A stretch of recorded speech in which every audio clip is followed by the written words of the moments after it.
they can try to see how far they're going to be able to go. Judging by there's only 18 people left, as long as they have the syringes here, it's unlikely they're going to find, kind of a secondary party this far out in the circle at this point of the game. It is possible, especially if they have some of the more mobile legends on their squad, but for now I think it's pretty reasonable here. And as you see, just purely off of Crafty alone, he has 4 syringes, which is more than enough to get him and the entirety of the squad back to full HP. And it actually looks like this is the loadout as far as legend composition that I think we're going to see the most of today. Yeah. The Wraith, the Bangalore, as well as the Bloodhound. Because of the Bloodhound-Bangalore synergy that, we can talk about till we're blue in the face, but just the pure utility that they bring individually, and then having somebody on that playmaking Wraith to be able to flank around and create those better opportunities. Yeah, I feel like when I look at Wraith, she's like one of those few that balances between the skirmishing and kind of the, fighting capabilities of the Bangalore, but then still on the utility aspect to some level too. And I love her as that kind of third rounding out between the two very skirmish-heavy and synergistic of the Bloodhound and, again, the Bangalore. It's actually really cool when you think about the Wraith. When I was talking to Respawn yesterday, a lot of people kind of had these conversations about how broken, not broken that her tactical ability is in that phase. Apparently, in the early renditions when they decided to create her, it was 7 seconds long and you could shoot instantly. But the developers, in their gracious goodness as well as plenty of playtesting, realized that that might not be as fair. It might be a little bit more overpowering. So not only did they move it down to 4 seconds, I believe is what it is now, as well as creating animation when you come out. But if you're a Wraith main, when she comes out of that, when she comes out of the phase mode animation, she's actually clenching her fists and then comes out and releases her fists. So it's like releasing the frustration of being in this kind of like alternate universe. So it's like the little things like this that Respawn has really tried to kind of implement into the game and show that extra depth to it itself. It's a common trope with characters that travel between dimensions. They usually really wish that they weren't doing it, Yeah, no, they aren't happy with their burdens. Yeah. They definitely they wear, again, a burden that maybe they don't want to be able to have, and it feels like their life is literally, can they overcome said struggle? And right now, it feels like at least Crafty and friends are able to do so. They only have 3 people left, already popping Beast of the Hunt. We got very few opportunities that anybody could be that wide. Great flank up the rock. Pops 2 with the Peacekeeper, finds 1 in the track. And this is actually really interesting. Scouting and then choosing to use the upgrade there with the choke and volunteering what target you want. This is one of the few moments that you can do that due to Beast of the Hunt here. Great play coming out from Crafty. I mean, color me impressed after that transition there. He just ran. And then we got full scout as you see the footprints there onto the ground. Just regardless. He's been playing pretty well. Crafty got 15 kills in their last game. He's sniffing. He knows. Yeah, I think he's just whipping around. The hound. You smelling that? Yeah. Smells like He's 100% pumpernickel. back to his teammates. Really? Thirst?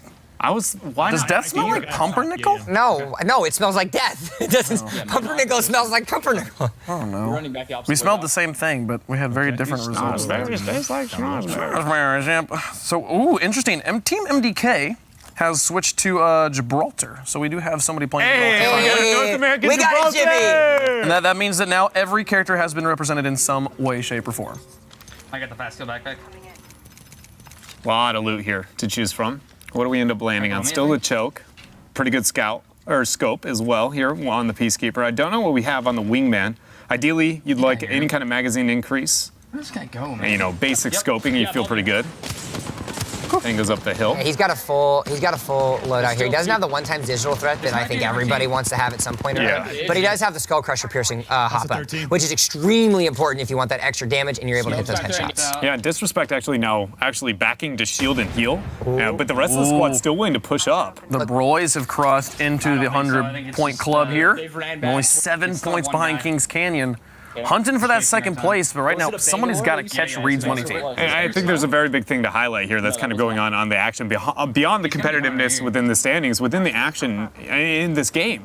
DrDisrespect is completely kind of isolated from the rest of the squad, while Crafty has some kind of poke onto a different end. DrDisrespect was able to survive, and it feels like able to bring his HP back to full and join with the rest of the team, but for a moment there, it felt like they were going to just kind of get pincered right through the squad. You can't seem to find this enemy. We'll tell you how this game ends, and if you want to follow all the action, go and jump on to Crafty Stream. Go follow Viz. Go check out DrDisrespect. Right now, I want to go jump up with some people we haven't seen yet today. Here's Team Papega. This is Lyric, Shorty Guy, and Seagull, who have been doing pretty good and are really creeping up on Disrespect the Craft.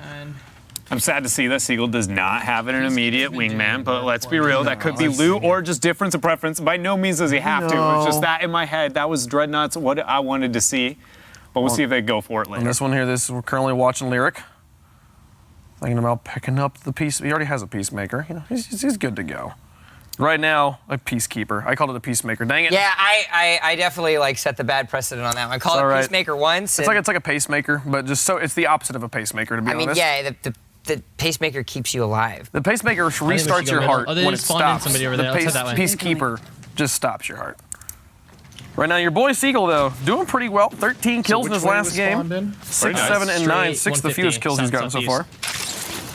The one thing I will say about Seagull, you know, I've gotten to watch a bit of his stream in the past, and again, you guys have the opportunity to tune in with him, but a few times I've been able to meet him, just a very, very kind and, you know, cool guy to be able to hang out with, and I feel like it translates over to his stream as well, so be sure to check that out, guys. Same thing for Shorty Guy that you have on the screen right now as well. Very genuine individual, plays a lot of different games, known for some of his Rainbow Six. Of course, he is one of the trio of Giant Waffle, Lyric, as well as Shorty Guy himself that have played a numerous amount of games, specifically Rust, Minecraft, all the like. They definitely love those survival-style games that you can kind of have a little bit of fun with. Now he finds himself off in really good lighting. I don't see him, but Yeah, no, I love his setup. I love the symmetry of the lights that are behind him, too. Like, gets the full purple look going, but then has a nice orange as well. It's a very solid setup.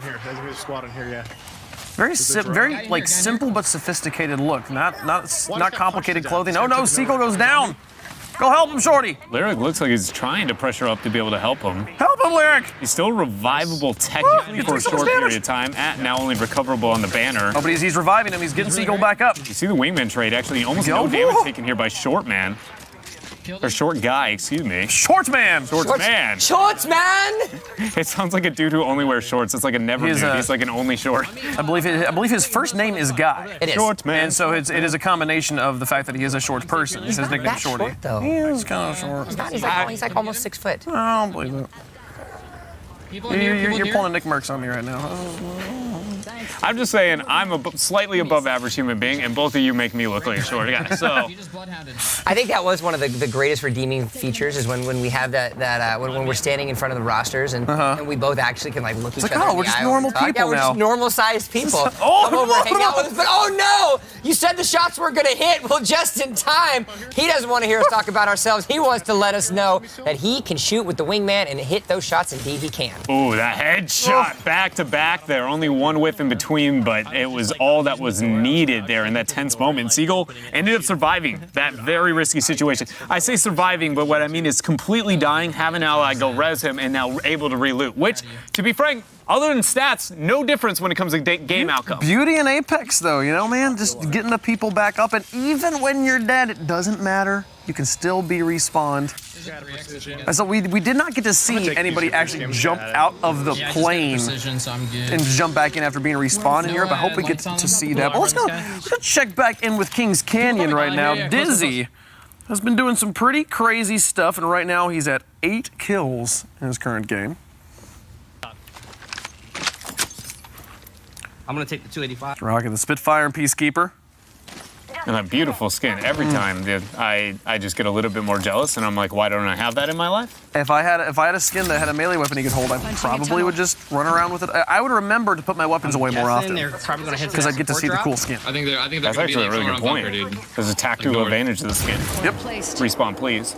A really cool thing about this as well is watching the proficiency of how quickly they're able to loot, and a huge component of that is specifically with what Apex Legends is actually able to do when you're swapping over to attachments. Because the game automatically puts attachments in there, it makes these high APM players that can click through able to get themselves an upgraded piece of equipment and then go right back. A huge component of that, of course, is Sean Slayback himself, the weapons designer for Respawn. And if anybody wants tips, the man is always on Twitter throwing weapons tips. He was actually throwing the ones about the digital thread out there and kind of giving everybody and dropping the knowledge. And as a result, you can see how much better these players are able to loot and go because of these little tiny things that he did when he made all these weapons. Summit Josh and Bye-Bye, and also Disrespect the Craft jumping in to that 3-digit club now. A tight race for third places. Kings Canyon starting to pull away a little bit, but Reed's money team as well, really making that distance up right now.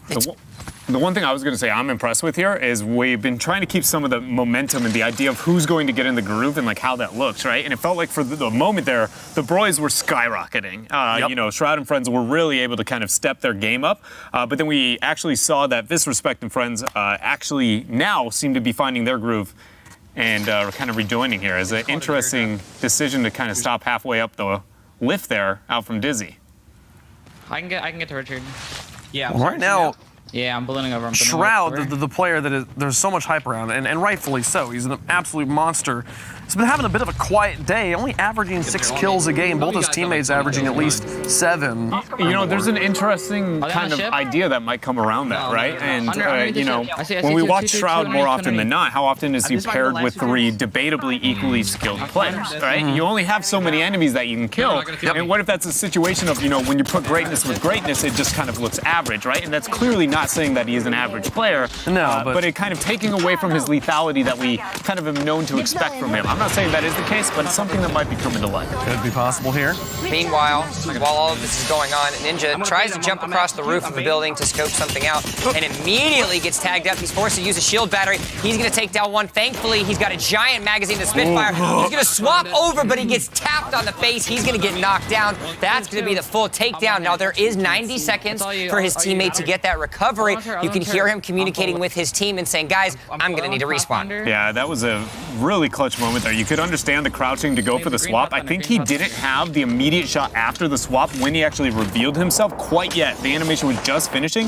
Not 100% sure there, but either way, getting pressured out, Ninja in a tough moment, and he's stuck around a lot of red dots. Dizzy's banner popping up on the spectator screen there for Ninja. 4,206 kills on the Wraith. Almost 3,000 headshots alone. Really, 4,000 in 8 damage. days. He's gotten 200 since then.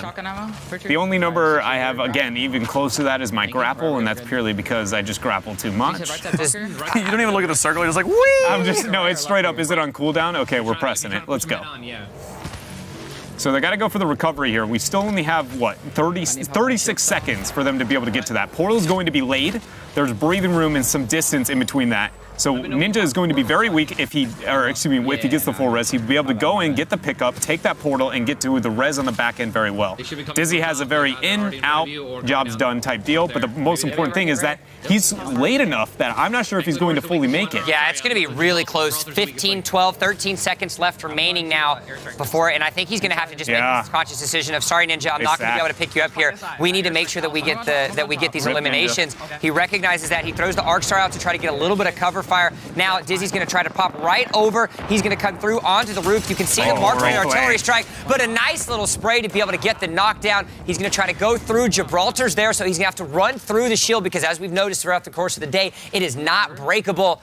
And he's going to have to rotate himself around and see if King Richard can help out. Yeah, they haven't found him quite yet. They're both stacked on together. Found him in the corner. Wraith unable to make it out. No Ninja, no problem. Already enough damage done and set up. And you got Dizzy there to clean up shop. And they had done quite a bit of damage already. Ninja got the 1 kill he needed in that game. Everybody else helping out. King Richard going up to 13 kills. He'd been having a really, really slow day. He'd had a max of 3 kills before that. Now coming up to 13. Good stuff from him. Go over to the Broys. Let's jump back in with Shroud, Skadoodle, and Justin. Right now, Shroud leading the team. Man. He's been... Skadoodle. Do you see that right now with the scout? I'm sorry, in the bottom left, he just opened with 6 shots about 200 meters out and almost hit every single one of them there. Bit of a whip over that. It's also the blue dragon skin. Yeah, you're right. When we were asking, you were asking my favorite skin, right? This is the blue version of what is my favorite skin. Azure dragon. I feel like I like the crimson one better. I'm pretty confident there is a red one, but the blue one, actually, now that I'm seeing Skadoodle with it, I might have to change my vote. The skin is carrying right it kind of is. You know, those bullets are definitely hitting more, like 2% greater because of that skin. Artillery strike comes out, so that's going to have to be forcing Skadoodle and friends to kind of move themselves around. Instead, he does take a little bit of damage. You can see the shield damage there. And remember, when these do come down as well, as you can see, it kind of dulls the senses a little bit and forces a rough situation for you. And so he's going to have to be forced to rotate to a different position. He will go down. He sees a little bit of the loot box, wants to go ahead and say, nope, forget about he's like, that. let's go CSGO surfing. Woo! Sliding is so much fun. It is. And one of the coolest things about it, we've only seen it come to life once, and it was at the beginning of North America, is that you can heal during it. You have the opportunity to be sliding and healing at the same time. It's one of the fastest mobility while also having maximum HP, increasing, kind of just health effectiveness overall at the exact same time. It's one of my, one of those small but great choices made overall here. Now we've got all these pings showing up on the map as he gets another one. Can he finish him here? He's one shot from getting, and he confidently takes it. We see right now, Skadoodle on the Bloodhound, there's all these little markers that keep showing up on the ground. Can we explain to people that maybe don't know what that is, what we're looking at? Talking about that a little bit. Ooh. Okay. All right, we can talk about it again. His teammate helped him out a little bit. So Bloodhound, known as the lethal tracker in Apex Legends, as they decide to end up killing the champion there. When you actually see those marks, it lets you know where the enemy has been, or the enemy has been there X amount of seconds ago. So 3 seconds, 5 seconds, 50 seconds, something like that, which allows you to do exactly what this legend was created for, which is to track. Now, in combination that you find with that ultimate ability that you see in the middle that's kind of highlighted and active, that's going to be Beast of the Hunt, his ultimate, which then kind of gives you more of an opportunity to track them, highlights them a little bit more, but more importantly, gives you the speed upgrade so you can track them a little bit more efficiently. As now the standings have appeared, 6 of our 8 teams are now above the 100-point mark, 151 points for Reed's Money team, 130 for Kings Canyon's, 21 points, a little bit of that lead being expended. Right now, we only really have 2 teams that have experimented at all with the changing of team comps. Right now, Ninja, one of those teams. He played the Lifeline after switching off of Bangalore, and now he's on to for his next game, he's going to be on the Bloodhound with King Richard picking up the Bangalore, so they have now adopted the Bangalore Bloodhound Wraith, what it seems to be the meta comp right now. It was a real good shot to be able to connect with that 40 damage here. He's up here outside of the bounds. Yeah, momentary advantage of that. Yeah, 15 seconds until he had to get back in. Managed to land onto the ground. A lot of pressure there. Not landing with a longbow. Say it. And then third shot, actually able to reel in that knock. We have one up to the right and one down the hill here in the squad. Skadoodle pressuring up. Over the edge. Oh, that poor person.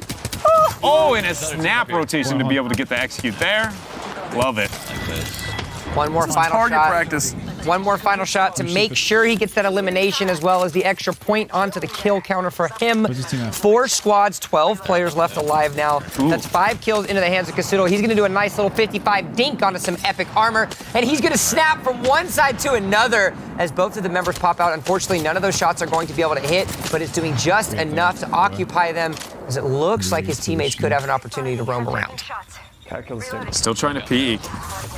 No, there's 2 up, one off to the right, a little bit one off to the left. Not able to land that one as they drop down, both stacking on top of each other. 1, 2, 3's a charm. And he finds the first knock, swaps over to the scout, drops down 4 and 2 knocks here. Coming right out of Skadoodle, and look at the longbow, brings it back out. Oh my, not able to, he barely able to make it out of the smoke, but let's be real here, after those 2 knocks. Do you want to talk about confidence? You're talking about a scout and a longbow. You're talking about 2 light and heavy ammo snipers, essentially, single shots. How many squads did they just wipe? 2? Yeah, they just wiped 2 squads. I also want to point out that Justin is just nowhere to be seen. He's just somewhere off this way. When he gets out done looting, you'll notice on his mini-map, there's the yellow arrow that indicates where Justin is. It's just pointing off the map. He's like, he's over this way. You can't even see him. He's so far. That was Shroud and Skadoodle by themselves, wiping 2 squads. Impressive. So now 2 squads are left alive. If I'm not mistaken, taking a look at what the numbers were right before that question mark started to appear, it is a full squad of 3, which now is an opportunity for them to have 3 more kills to their counter, as well as the potential 5 if they end up winning this match. If I'm reading Skadoodle's minimap correctly, every time he flashes it up for like 30 frames, Justin is on the entire other side of the circle. Yeah. Playing the let's cover as much area as possible. This is still a very large circle. We need to get out of these games as quickly as possible. So with this 1 squad left, it could be 1 person hiding in 1 building. We need to be able to find him. This Beast of the Hunt is going to be important. It could be huge if he finds the guy right now. Well, and every second that you're wasting looking for this last squad, these last members, is time that's coming off of the clock. We saw actually at the end of the European block this was a problem that teams were running into. With a couple players left remaining, you're not actually able to finish them off. off, those are minutes wasted. Those are points that you're not able to acquire. And I actually really like that call, especially if you're going to send out a quote-unquote scout in these type of circumstances, right? Who are you going to send to do that? Somebody with a portal to be able to get you closer, and with an iframe to be able to survive a all-in initiation 3 versus 1. You legitimately can almost not choose a better legend to have that, to be that kind of, I'm going to be that rogue agent, if you will. I'm a fan of the Pathfinder in that area too, only because of his mobility, but let's be real here, you can't just nope out of a fight the same way a Wraith can. I mean, you're a fan of the Pathfinder in general. I am, but I'm trying to not put my bias in there, right? Objectively, he is good in these moments. They have spread so far out as the point total's coming in. Kings Canyon's continuing to creep a lot closer to Reed's money, and DrDisrespect 1 point ahead of the Broys right now. They really could get this win. It would really help push them up. But Pepega 1 point behind them. Such a close race right now for third. We're gonna have to clear every house, I guess. 17 points, so +4 now for Kings Canyon as they've been able to claw back just a little bit after their last couple games. Check inside the bunker. This final trek for whoever this may be at this point is the most frustrating thing in the world if you're a team like this. And to be honest now, let's be real. Our broadcast has been out live enough at this point that, and we have promoted the idea that you can drop to land with these guys early on. If I'm a player, I might be going, I know they're in my game, or I expect them to be in my game. I'm going to do this. Like, I'm going to make this harder for you if you're a part of this tournament. And I'm not saying that's what we see here, but it's clear that they are going, you know what, we aren't going to reveal ourselves, burn as much time as possible. And in almost no circumstances is that ever a great win condition to bank on. Scanning the area. You can hear him talking, bro. Where is he? Never Bro, lucky, apparently. what's going on? Never lucky. And yeah, you want ultimate accelerants, I feel like, for your Bloodhound here. This is one of the few moments that I actually think we've seen an objective, priority onto somebody other than a lifeline for ultimate accelerants. Late game, beast of the hunt. You want that as much as you can if you are, confident in calling out your opponents that you're better than them. Yeah, you got to be able to find these people, especially when time is money. It's not about how many games you play, it's about how many games you can Time get is in. literally money in this Literally game, too. money. Let's be real. Time is literally money in this situation. Leb. Where the fuck I am? I don't know, where are you? I was going to say, that's what we're saying about that other squad member right now, aren't we, Shroud? The death box not allowing the door to open. Just get pissed off of it and kick it. But I love how you have to kick it twice. It's like once, and then it's like, all right, the door won't open. All right, screw this door. The whole second time just to break it through. Well, I feel like they've been all This guy over knows. this map. He I mean, find these that people. we- Where he are knows that they? we- We're, play the what, game I'm going to time. say my internal clock is saying like 15 seconds out from Bloodhound ult, and that's when we're going to find it, I think, if ever. All right, Found him. there you go. three. Skadoodle, he found the enemy. Yep, all He said three of a them are left all alive, three. and now this is where the fun begins. You can start the stopwatch and see how long they survive. I feel like that might be a better way to approach this last skirmish. Shots are coming out from all different Kraber sides. He's got the flame. Kraber. That's 125 on the body shot. They're going to try to run in onto the building. He's got the R301. Isn't able to get the spray. He is able to get it on the other side. He's going to have to be forced to rotate down. Artillery strike is still left alive. Bangalore's going to get a little bit of a speed up onto the lifeline. He knocks down Don Price. He goes for the hip shot. That's going to be number 2. One player left alive. Beautiful movement there from Shroud. Something we're going to talk about later. He barely misses that Kraber shot on the fly down. Bit of pressure out from him now. Probably going to swap over to that R301. Gets a flank kick to the left. Spray and pray. Just make that pressure into that corner. He is pinched on the back end of this house on the western side. Flank one side. Teammate flank the other. And Skadoodle and Shroud feel like they are about to close this round out. I do like this decision by him, though, to not over-aggress and go into the mark. He actually decides to heal up onto the shield battery first because he knows he doesn't want to stake anything to chance. He wants to make sure it's there, but it doesn't matter. Champion banner pops up. The Broys get themselves a win. I think he used a finisher there? He did, actually. Yeah, and win the game. And I know this is a couple of seconds ago, but I talked about the movement you saw out of Shroud. The biggest thing was not only was he able to move between to those gas tanks twice and actually spray a couple of shots in between that, but then the second he breaks line of sight, he immediately lifts up. The Bloodhound thinks he's going to match him in a 1-to-1, sprays into the lifeline, and then turns the corner after the Bloodhound realizes he has completely misread. That was a full just movement alone, beyond the fact that he can point and click and shoot like Shroud can. Movement carried him there. A master class in motion and positioning from the Shroud Meister. And now back over with Dizzy at 11 kills again. 4 squads left, 12 people. Yeah, they're pushing for me, pushing for me. It's about 9 to clean up. Currently Kings Canyon on a 19-kill game. Excuse me, bro. I need to reload for a second. Yeah. The hip fire comes out. Dizzy able to get himself another elimination. It doesn't matter. It's always the worst feeling in the world when you're on the other side of that. When you're on the other side of that fight and you see someone reload completely, and he's able to get himself another one. There's 3 squads left alive now for Dizzy and his crew. Continue to clean up. Oh man, more of them. It's like, hey, come over. We're over here. Please. I'm healing. He's able to make it out there with the eye for him and heal up.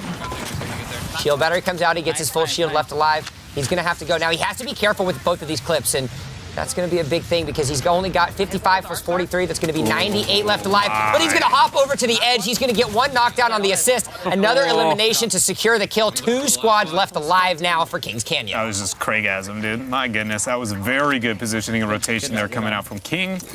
That's the second time we've seen this team, very skilled players make rotational advantages that add to shooting advantages. And I know that's something everybody aims to do, but I think it's a big thing to point out is that these players, we know them to be legendary shooters, but how often do you look at what if they're just outmaneuvering these players? And it feels like almost 80% of the time that is the circumstance. And you want to talk about maneuverability? You want to talk about the maneuverability of slow and steady. They have clawed back Kings Canyon within arm's reach of Reed's Money team. 161 to 152 respectively for the first and second place individuals. 9 points are left remaining, and now if they can get these last 3 kills as well as the win, that's going to give them 8 points and with them make them 1 point away from the first place. I want to talk about the speed, violence, and momentum of DrDisrespect. The Craft starting to actually make the pull away from the other teams. There was that nice deadlock battle for 3rd place as they right now have their last game 17 kills from Vis and 12 from Real Crafty, 6 from DrDisrespect. Okay. 35. Only 35? 35 bomb. That is in the lobby. new. That is the new record. leader right now. And I feel like Team Pepega's is somebody we got to shout out to. Yeah. I feel like they were sitting like right where the gap was going to start forming as we get a couple hours deep, and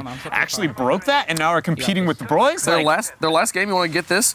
Lyric had 11 kills, Shorty had 12, and Seal only had 4. Ooh. Lyric getting involved.